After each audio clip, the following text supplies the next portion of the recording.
Hardware Objectives. इस lesson को करने के बाद आप जान जाएंगे कि कंप्यूटर हार्डवेयर क्या है, इसके कौन कौन से कंपोनेंट्स हैं और इन कंपोनेंट्स के फंक्शंस क्या हैं। हार्डवेयर। आप पहले लेसन यानी कंप्यूटर बेसिक्स में जान चुके हैं कि कंप्यूटर हार्डवेयर क्या है। कंप्यूटर हार्डवेयर वो चीज़ें हैं जिन्हें या तो आप छू सकते हैं या पकड़ सकते हैं, जैसे कि माउस, कीबोर्ड, प्रिंटर वगैरह। आइए इस सिलसिले में मज़ीद जानने की कोशिश करते हैं। अब आप जो स्क्रीन पर देख रहे हैं, जो कि एक डब्बे की मानंद नजर आ रहा है, असल में बड़ी मुफीद चीज है। इसे सिस्टम यूनिट कहते हैं। सिस्टम यूनिट में कंप्यूटर का हर वो हिस्सा लगा होता है जो उसको चलाता है, इसके मुख्तलिफ हिस्सों को कंट्रोल करता है और कंप्यूटर इस्तेमाल करने वालों को मुख्तलिफ फैसिलिटीज या सहूलियात फराहम करता है। इसको कंप्यूटर की केसिंग या कवरिंग भी कहते हैं।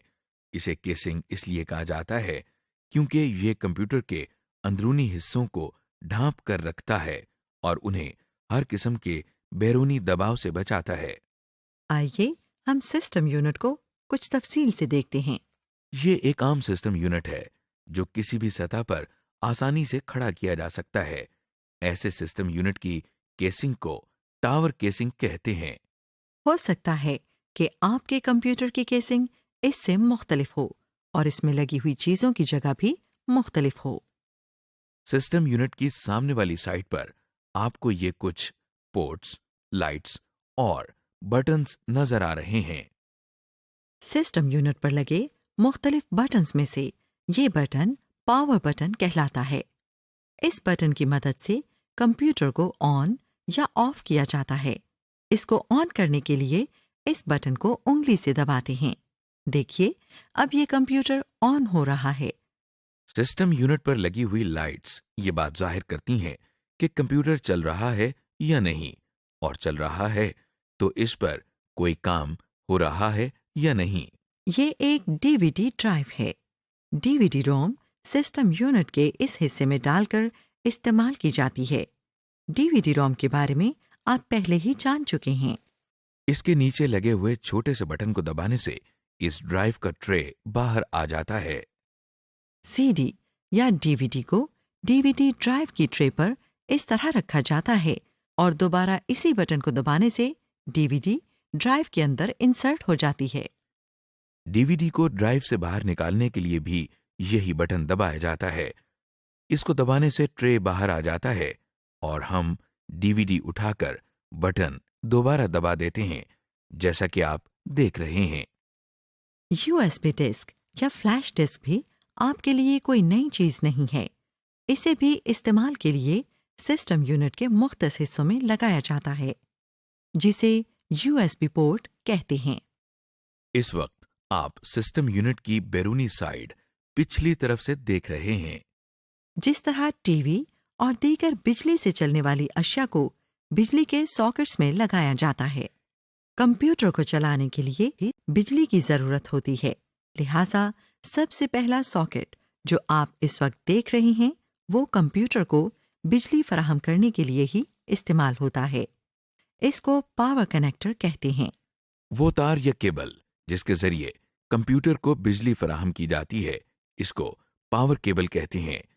इस केबल का प्लग बिजली के स्विच बोर्ड में लगाते हैं। जिस तरह सिस्टम यूनिट को चलाने के लिए बिजली की जरूरत होती है, इसी तरह मॉनिटर को चलाने के लिए भी बिजली की जरूरत होती है। इसके लिए भी पावर केबल इस्तेमाल की जाती है। अब आप जो पोर्ट देख रहे हैं इसे यूएसबी पोर्ट कहते हैं, यानी यूनिवर्सल सीरियल बस। बहुत सी इनपुट आउटपुट डिवाइसेस, मसलन webcam, scanner, printer, mouse, keyboard को सिस्टम यूनिट से कनेक्ट करने के लिए इस्तेमाल की जाती है। कुछ कंप्यूटर्स में ये कंप्यूटर की अगली और पिछली दोनों साइड्स पर होती हैं। ये देखिए, इसको इस तरह से कनेक्ट किया जाता है। कंप्यूटर्स में माउस और कीबोर्ड की पिन इस तरह की भी होती है। कुछ कीबोर्ड या माउस को सिस्टम से कनेक्ट करने के लिए ये पोर्ट्स इस्तेमाल करते हैं। माउस की पिन को इसमें लगाने से कंप्यूटर माउस के साथ कनेक्ट हो जाता है। इसे इस तरह लगाते हैं। ये पोर्ट जो आप देख रहे हैं, इसको सीरियल पोर्ट कहते हैं। इसे गौर से देखें तो इसमें आपको 9 पिन्स नजर आएंगी। यहाँ पर भी स्कैनर और माउस वगैरह लगाए जाते हैं। ये पोर्ट पैरेलल पोर्ट कहलाती है। इसमें 25 होल्स होते हैं। इस पोर्ट में कुछ तरह के प्रिंटर लगाए जाते हैं। स्क्रीन पर नजर आने वाले इन पोर्ट्स से आप जरूर वाकिफ होंगे। ये वही पोर्ट्स हैं जो आप कैसेट प्लेयर या रेडियो पर देखते हैं। बास दफा ये कंप्यूटर्स की अगली साइड में भी दी गई होती हैं।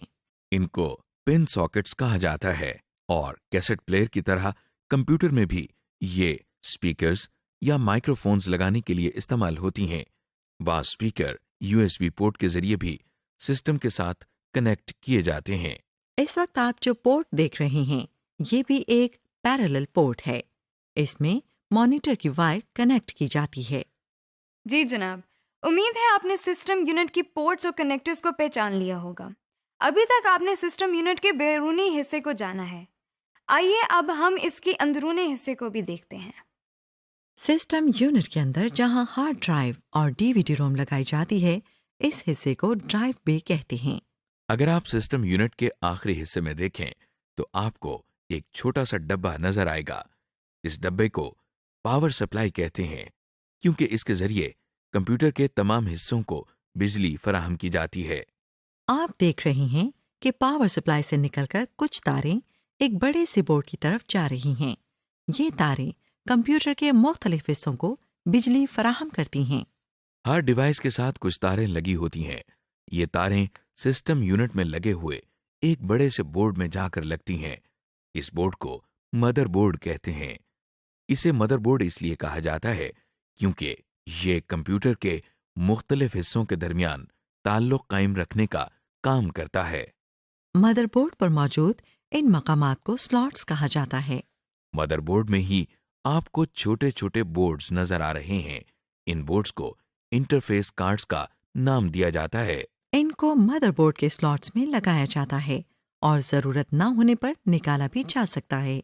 कंप्यूटर में सिस्टम यूनिट के बाहर जो डिवाइसेस लगती हैं, उनसे काम लेने या कम्युनिकेट करने के लिए ये इंटरफेस कार्ड्स ही इस्तेमाल होते हैं। मसलन आप जानते हैं कि हम आवाज सुनने के लिए स्पीकर्स का इस्तेमाल करते हैं। सिस्टम यूनिट के अंदर जो कार्ड स्पीकर के साथ कम्युनिकेट करने के लिए इस्तेमाल होता है, उसे साउंड कार्ड कहते हैं। इसी तरह जब हम एक से ज्यादा कंप्यूटर को आपस में कनेक्ट करते हैं, तो हम कहते हैं कि ये नेटवर्क बन गया है। एक कंप्यूटर को दूसरे कंप्यूटर से कम्युनिकेट करने के लिए जिस इंटरफेस कार्ड की जरूरत होती है, उसे नेटवर्क कार्ड कहते हैं।